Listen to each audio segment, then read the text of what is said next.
Serial Colors TV Parineeti में यहाँ पर इस महा एपिसोड में तो पृथ्वी और नीति के साथ बहुत बुरा होने वाला है, क्योंकि यहाँ पर तो पार्वती ऐसा कदम उठाने वाली है कि बाजवा हाउस पार्वती अपने नाम करने वाली है। जी हाँ दोस्तों, फिर ऐसा होने वाला है कि पृथ्वी नीति की सारी हरकत सबके सामने औकात पार्वती दिखाने वाली है। जी हाँ, फिर पार्वती भी हार नहीं मानने वाली और नीति भी हार नहीं मानने वाली।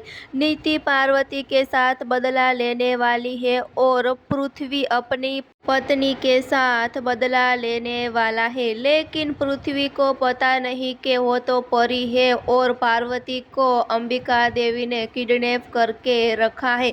लेकिन यहाँ पर तो पृथ्वी पार्वती के साथ बदला लेने वाला है और अंबिका देवी पार्वती दोनों मिलकर पृथ्वी, नीति, गुरविंदर, दलजीत, राकेश सबको सबक सिखाने वाला है। जी हाँ दोस्तों, लेकिन यहाँ पर तो संजू भी पार्वती के साथ शामिल है। जी हाँ, आगे शो में धमाकेदार ट्विस्ट मिलने वाला है।